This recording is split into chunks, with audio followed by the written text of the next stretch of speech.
My family surprised me with a birthday dinner, but the cake said, "Oops, still a disappointment." Everyone laughed except me. I got up calmly, took my bag and left, but not before whispering something to my uncle. 2 weeks later, they were blowing up my phone in a panic. Because my name is Alex, I'm 26, and until recently I would have told you my family was complicated. But still, my family, you know the kind. Lots of noise, lots of opinions, but mostly well-meaning. Or at least that's what I used to think. This story is about the moment I stopped making excuses for them, and the revenge I didn't plan, but absolutely don't regret. It started on a Tuesday. My birthday was coming up at the end of the week, and I hadn't planned anything big. Honestly, I wasn't in the mood. I've been laid off 2 months prior, still job hunting, and the weight of trying to pretend everything was fine was starting to wear me down. I live alone in a tiny apartment just outside the city, and while I've never been the center of attention type, birthdays always made me feel like I had to fake it more than usual. Smile, pretend I was grateful for cheap cards with not so subtle digs about finding not along as someone, usually my mom or my sister Ashley, made a comment about how maybe this will be the year Alex finally figures it out. Still, when my cousin Jenna texted me Friday morning saying the family had made dinner plans just for me, I thought maybe, just maybe, it would be different this time. Jenna was one of the few people in my family I actually liked. She'd moved out young, worked her way through school, and didn't care about all the passive-aggressive dynamics that brewed between everyone else. So I figured, okay, I'll show up, eat a meal, play nice, and maybe duck out early if it starts to feel like. One of those nights I dressed decent, but not too flashy, black jeans, a button-up clean boots, and drove across town to the restaurant. It was one of those big Italian places with fake vines on the walls, and Sinatra playing just loud enough to drown out small talk. When I walked in, I saw my entire family already seated at a long table, mom and dad at one end, Ashley sitting next to them scrolling on her phone. My Uncle Dan, more on him later, sat near the middle loudly telling some story about a guy at work who got fired for too many feelings. Classic D. I took the only open seat next to Jenna, who gave me a small smile and a quick happy birthday. She looked uncomfortable. That should have been my first clue. The dinner started okay. Some awkward toasts, a few polite laughs. My mom complimented my shirt in that way, she always does. "Oh, that's nice. You finally found something that fits you right." Ashley kept throwing glances at her phone like she was waiting for something or someone. I tried not to read into it. When the food came, conversation turned toward what everyone was doing lately. Jenna had gotten a Everyone clapped. My younger cousin Tyler was going to college. Big applause. Then Mom turned to me and asked, "So any luck with interviews?" I gave a non-committal shrug, trying to keep it light. "Still looking, sent out a few this week. Had a phone screen yesterday." "Maybe you're being too picky," she said already, chewing her lasagna. "A job's a job at your age. You can't really afford to wait for the perfect one." Ashley snorted into her glass. Dad cleared his throat but didn't say anything. I felt my cheeks flush. I wasn't looking for a perfect job. I was trying to find something that wouldn't crush my soul 5 days a week. Uncle Dan chimed in. "You know, when I was your age, I worked double shifts and didn't comply. There's no shame in hard work, Alex." He always said my name like it tasted sour. "You are not above it." "I never said I was," I muttered. Ashley leaned over with that syrupy voice she uses when she wants to sound sweet but means the opposite. "We just want you to stop floundering. It's hard to watch." Jenna gave my knee a quick squeeze under the table. I forced a smile. "Thanks for the support, guys." It was then that the waiter came out with a cake. A big sheet cake with white frosting, blue piping, and a single candle. Everyone started singing. I was trying to let it be a moment. Just a simple birthday song, nothing dramatic. I blew out the candle, then I saw the writing on the cake. "Oops, still a disappointment." It wasn't even subtle. My name wasn't on it, just those 5 words in pink icing. For a second, I genuinely thought I misread it. I blanked, stared, then looked up. Everyone was laughing. Ashley practically choked on her drink. "It was just a joke," she said between giggles. "Come on, don't be so sensitive, Uncle Da." Slapped the table. "Best cake ever. You got to admit that's funny." I didn't say anything. I just stared at it. My own birthday cake a punchline. I looked at Mom. She had that tight little smile she gets when she thinks someone is overreacting. "It's meant to be lighthearted, honey. We all love you. It's just humor, love, right?" I stood up slowly, picked up my bag, and looped it over my shoulder. Jenna looked up at me. "Alex," she whispered, "don't let them get to you." "I'm good," I said calmly. Then I leaned down just slightly and whispered something into Uncle Dan's ear. Just one sentence. His face dropped instantly like I poured ice water down his spine. I walked out, didn't say goodbye, didn't look back. That night I turned my phone off, spent the weekend ignoring it. It was quiet for 2 weeks, blissfully quiet. Then suddenly, a ringing, notifications, emails, texts, missed calls from Mom, Ashley, even Dad, all of them in a frenzy begging me to call back, saying there's been a huge misunderstanding, that I went too far, that I need to fix this. You see, what I whispered to Uncle Dan was nothing dramatic. I just reminded him of something, a little secret I wasn't supposed to know. The thing about secrets is they rot. You can bury them under fake smiles and polite dinners in decades. If we don't talk about that, but they're still there festering. And when the rot finally surfaces, it doesn't knock. It kicks the door. What I whispered to Uncle Dan that night was simple. I know about the money. That's all it took. I saw his face change instantly, like someone and flipped the switch. 1 second he was riding high on the sound of his own laughter. The next he was pale, stiff, like I mentioned a name he thought was buried in concrete. Here's what they didn't know. 6 months ago I was over at my parents' house helping them clean out the attic. Dad had thrown his back out, and Mom was barking orders from the couch, while I hauled down dusty boxers full of old tax returns and broken holiday decorations. That's when I found the folder wedged behind an old suitcase, yellowed and soft at the edges. It had my grandfather's name on it in faded Sharpie. I didn't mean to snoop. I really didn't. But the second I opened it, I knew something wasn't right. Inside were bank statements, handwritten notes, and a copy of my grandfather's.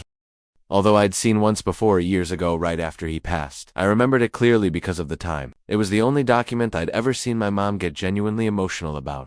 Grandpa had divided everything 3 ways. Mom, Uncle Dan, and their youngest sibling Aunt Melissa, who lives out of state. But what I found in the folder told a different story. It wasn't just a clean split. There were amendments. One specifically stated that Dan was to receive nothing if certain conditions weren't met. Grandpa had added it a year before he passed away, after Dan had borrowed a large sum of money from the family business and promised to pay it back within 6 months. According to a letter in the folder written by Grandpa himself, Dan never paid a cent, so the amendment cut him out. Period. It was signed, notarized, legal. But when Grandpa passed, Don did get money. A lot of it. In fact, according to the bank statements, he'd been wired as third within days of the estate settling. I stared at the documents for over an hour in that attic, trying to piece it all together. I didn't say anything to my parents, not yet. I wasn't even sure they knew. But I took pictures of everything, every page, every note. And I waited. Now, if you're wondering why I kept it to myself for so long, the answer is simple. I didn't think it was my fight. I wasn't part of the will. I wasn't owed anything. It was old family business, and I figured if Mom or Melissa ever dug it up again, they could deal with it. But then they gave me that cake. The smug laughs, the condescension, the years of being their emotional punching bag brushed off as jokes or tough love. I realized something in that moment. They didn't just look down on me. They needed me to stay beneath them. As long as I was the disappointment, they didn't have to look at their own garbage. So I whispered those 5 words to Uncle Dan, walked out, and let the rot do its thing. When the phone calls started coming in, I ignored the first few. Then one night curiosity got the better of me. I picked up when Mom called Alex. She said, breathless. Why would you say something like that to Dee? What's going on? I stayed quiet for a second and said I didn't say anything untrue.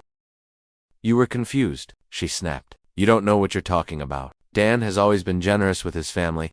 I laughed, actually laughed. Sure, generous with Grandpa's money, maybe. There was a pause long enough to make me wonder if she was going to deny it. But instead she said something I didn't expect. You don't understand what that money meant to him. They told me everything they knew. At least she did. Maybe not all the details. Maybe she'd been told the half-truth, or maybe she helped cover it up. But her tone wasn't shocked. It was tired, defensive. Like this was an old wound that had never healed properly. I hung up. A few days later, I got a call from Aunt Melissa. She never calls, not for birthdays, not for holidays. But now she was calling me at 10 at night, leaving a voicemail that started with, I heard from Jenna that you said something at the birthday dinner. Is it true? Please call me. Jenna, bless her, must have told her everything. So I called Melissa back, told her about the folder, the documents, the amendment, the payments. I even emailed her the photos I've taken.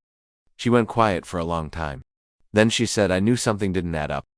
When the estate was settled down, suddenly bought that lake house, but Mom told me it was part of Grandpa's gift. She said I wasn't supposed to question it. You know what she did next? She called a lawyer.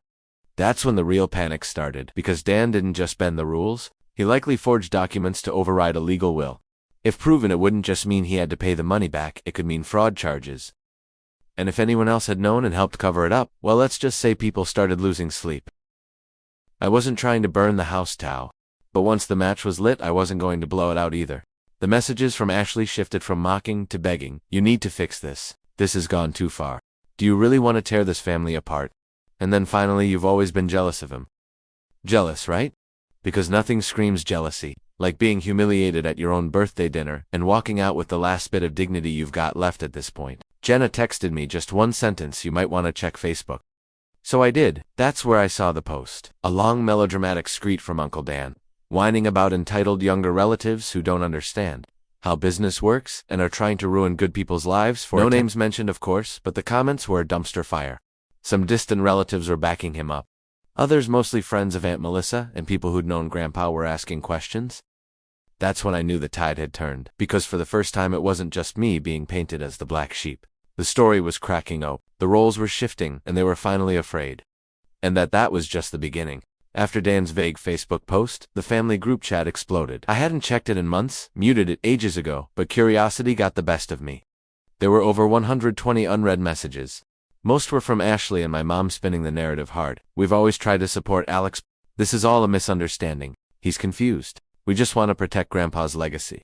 Protect it, please. They'd shredded his legacy the minute they let Dan cash a check that wasn't his. What stunned me, though, were the responses. My cousin Leah, Melissa's daughter, who'd always been quiet at family events, was furious. She posted screenshots of the amendment I'd sent to Melissa. "This is clearly fraud," she wrote. "If you're more mad at Alex for exposing it than at the person who did it, you're part of the problem." Jenna backed her up, so did Tyler. Believe it or not, people were picking sides, and for once mine wasn't the empty corner. But the real hammer came from Melissa. She posted one sentence: "My lawyer will be in touch with all parties involved in the estate handling. Please save any documentation you have." That's when things got quiet for about 2 days. The group chat went dark. Then I started getting phone calls again, this time from numbers I didn't recognize. I let them go to voicemail.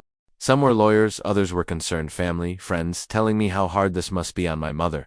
One message said, "Do you really want her health to suffer over something this old?" Like I was supposed to feel guilty for someone else's ulcer when they spent years laughing at my expense. But the one call I did take was from Dad. Now my dad's not a loud ma. He's a go-with-the-flow type, which often meant go along with whatever your mother says. He's quiet at dinners, fixes things when they break, and stays out of drama. That night he called while I was out walking. It was cold, and I remember watching my breath fog up in the air as I answered with a flat low. He didn't waste time. "I didn't know, Alex. I swear I stopped walking. Didn't know what about the amendment about what your grandfather changed. Your mother told me the will was split evenly. I never saw the documents. I just believed her." "Why?" He paused. "Because I wanted to." There was a long silence. Not angry, just heavy. "I'm sorry," he said finally. "For the dinner, for the cake. I knew it was mean, but I didn't think it would hurt you that much." "That's the problem," I said. "No one ever thinks I have a right to be hurt." He didn't argue, didn't offend anyone. He just said, "What do you want me to do?" It was the first time anyone had asked me that. I told him I didn't know yet. Meanwhile, Melissa's lawyer was moving fast. Within a week, they'd sent letters of inquiry to the attorney who had handled Grandpa's estate. Turns out that lawyer had retired shortly after the estate was settled, but he still had records. And guess what wasn't in the final version of the war processed? The amendment, that's right. The legal amendment Grandpa had signed wasn't submitted during probate, which meant either Dan had somehow intercepted it, or someone had deliberately chosen not to. Even that my mom was listed as the primary contact during the process, it didn't take a genius to see where this was going. And remember, I had the copy, signed, notarized timestamp for months before Grandpa passed away. So now Melissa's lawyer was pushing for an investigation into probate fraud. If the court ruled in her favor, it could not only force Dan to pay back his entire inheritance, plus interest, but anyone who helped suppress that amendment could be held liable too. The panic calls doubled. Ashley called in tears. "You are going to ruin everything," she sobbed. "Mom's freaking out. She hasn't slept in days." She didn't seem too worried when she was laughing at the cake. "You were being cruel." "No, I'm being done." She hung up. That night I got a knock on my apartment door. It was my mother. I stood there for a second, stunned. She looked tired, no makeup, jacket thrown over her shoulders like she'd driven over in a rush. I stepped outside, arms folded. She didn't wait for me to speak. "I didn't know he changed the will." I raised an eyebrow. "I found it in the attic years ago," she admitted. "I didn't know what to do. Dan told me it wouldn't hold up in court, that Grandpa was confused in his final year." "He wasn't," I said flatly. She looked out. "I know that now. But at the time it was easier to believe him. Easier than doing the right thing." She looked up. "I was trying to protect the family." I shook my head. "You were protecting the—" She didn't deny it. I should have slammed the door. I should have walked back inside. But part of me still needed to understand. So I asked, "Why did you even invite me to that dinner?" Her eyes welled up, and for a second I thought she might say something honest. But all she said was, "Because I thought it would be good for you, a reminder of what you have." That was the moment I realized we weren't speaking the same language. What I had was a family that only valued me when I played the role they wrote for me when I sat quietly at the bottom of the ladder so they could look down and feel taller. Not anymore. I didn't let her. I didn't hug her goodbye. I just said, tell your lawyer to call Melissa's. Then I shut the door. That weekend, Jenna invited me over for coffee. No drama, just coffee. She told me Melissa's lawyer had enough evidence to file. The process might take months, maybe even longer. But it was happening, and Don's word was he was already talking to someone about asset protection, trying to hide money. He'd lawyered up fast. But here's the thing about hiding money after you've committed fraud. The courts don't like it, and if they trace any part of that inheritance to others, say joint accounts or gifts, they might go after them too. And guess whose names were on the wire transfer paperwork from Grandpa's estate? Yep, Dad and my mom. It took 8 months, 8 long, tedious, emotionally draining months of legal meetings, paperwork, depositions, and quiet behind-the-scenes panic among that. We just wanted what's best for the family crowd. But justice, it turns out, doesn't care about fake smiles or family loyalty. It cares about receipts, and I had those in spades. Melissa's lawyer came through like a wrecking ball in his suit. The will amendment, my photos, the notarized documents, and even testimony from Grandpa's old lawyer, who confirmed that the amendment had been delivered before probate, painted a very clear picture. Someone removed that document before the will went through court. Don and my mother were named as the 2 people with access to the estate paperwork during that exact time frame.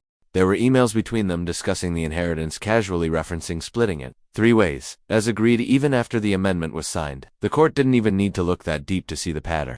Delivered a mission with financial motive, classic textbook fraud. And then came the real kicker. Uncle Dan had not only taken his third of the inheritance, but had also quietly loaned my mom $30,000 from it a few weeks after the estate closed, probably as a thank you for looking the other way. Melissa's legal team didn't miss that, neither did the court. Don tried to settle, Melissa refused. She wanted a full court judgment, something that would stick. And she got it. The ruling was brutal. Don was ordered to repay his full share of the inheritance, plus interest to Melissa, bringing the total close to $230,000. My mom was fined $15,000 for her part in the concealment and had to issue a formal statement acknowledging her role on the fraud. Dan also lost the lake house after Arlene was placed on it, and it went up for sale within 2 months. The fallout glorious. Dan's reputation in the family tanked overnight. Half the cousins cut him off, the other half only showed up to ask awkward questions at family gatherings, then ghosted him when the truth sunk. Mom spent the next few months trying to smooth things over with distant relatives, but no one really bought a redemption arc. She called it a mistake in judgment. Everyone else called it what it was: theft. Ashley tried to go radio silent at first, but eventually posted a cryptic Instagram story about snakes in the family. I didn't respond. She's irrelevant now. As for me, I moved out. I used the whole experience as fuel, landed a job with a remote tech firm after months of searching. Better pay, better hours, and best of all, no one at work expects me to play the scapegoat. I got my own place in a quieter neighborhood, started therapy, and for the first time in a long while, I actually liked who I was becoming. Jenna and I stayed close. She's the kind of family that deserves the word. She stood by me when everyone else wanted me to roll over and smile through the hue. We laugh about it now, especially the cake. She even got me a new one this year. It said, "Oops, turns out you were right, Melissa." She and I talk regularly. She told me once that if I hadn't spoken up, Dan would have gotten away with it forever, that Grandpa would have been disrespected by the very people who claimed to honor him. She thanked me for protecting his memory when no one else had the spine to, and my parents. I haven't spoken to my mother since the ruling, not once. She sent a letter, handwritten 3 pages long. I opened it, read the first line, then fed it to the shredder. I wasn't interested. I did what I thought was best anymore. That ship had sunk. My dad eventually reached out quietly, respectfully. We had coffee. He apologized again, not just for the fraud, but for the years of being silent while I got torn down in the name of tough love. I told him I appreciated it, but I also told him this: if you want to be in my life, you do it by showing up, not by covering for other people's damage. So far he's kept showing up. But most importantly, I'm no longer the disappointment, not to myself, not to the people who matter, and definitely not to the family that couldn't handle the truth.